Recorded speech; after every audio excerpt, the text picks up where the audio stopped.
Breaking news చూస్తున్నాం. తిరుమలలో నేడు భక్తుల రద్దీ సాధారణంగా ఉందని టీటీడీ తెలిపింది. 18 కంపార్ట్మెంట్లలో భక్తులు స్వామివారి దర్శనం కోసం ఎదురు చూస్తుండగా టోకెన్లు లేని వారికి శ్రీవారి దర్శనానికి 8 గంటల సమయం పడుతుందని తెలిపింది.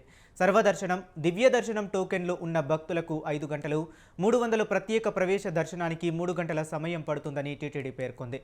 భక్తుల రద్దీని బట్టి స్వామివారి దర్శన సమయం పెరగవచ్చు లేదా తగ్గవచ్చని భక్తులు ఈ విషయాన్ని గమనించాలని కోరింది. నిన్న శివరాత్రి పర్వదినం నేపథ్యంలో తిరుమలకు భక్తులు పోటెత్తారు. 80,502 మంది శ్రీవారి దర్శనం చేసుకోగా 24,608 మంది భక్తులు తలనీలాలు మొక్కులు చెల్లించుకున్నారు. భక్తులు చెల్లించిన కానుకల ద్వారా హుండీ ఆదాయం 3.74 కోట్లు సమకూరింది.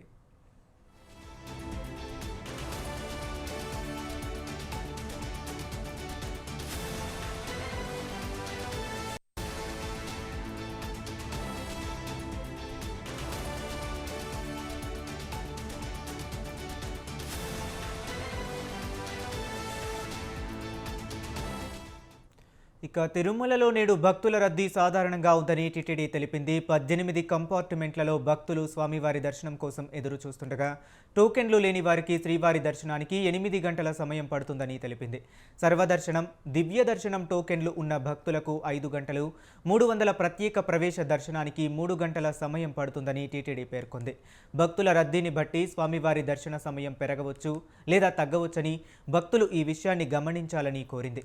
నిన్న మహాశివరాత్రి పర్వదినం నేపథ్యంలో తిరుమలకు భక్తులు పోటెత్తారు. 80,502 మంది శ్రీవారిని దర్శనం చేసుకోగా 24,608 మంది భక్తులు తలనీలాలు మొక్కులు చెల్లించుకున్నారు.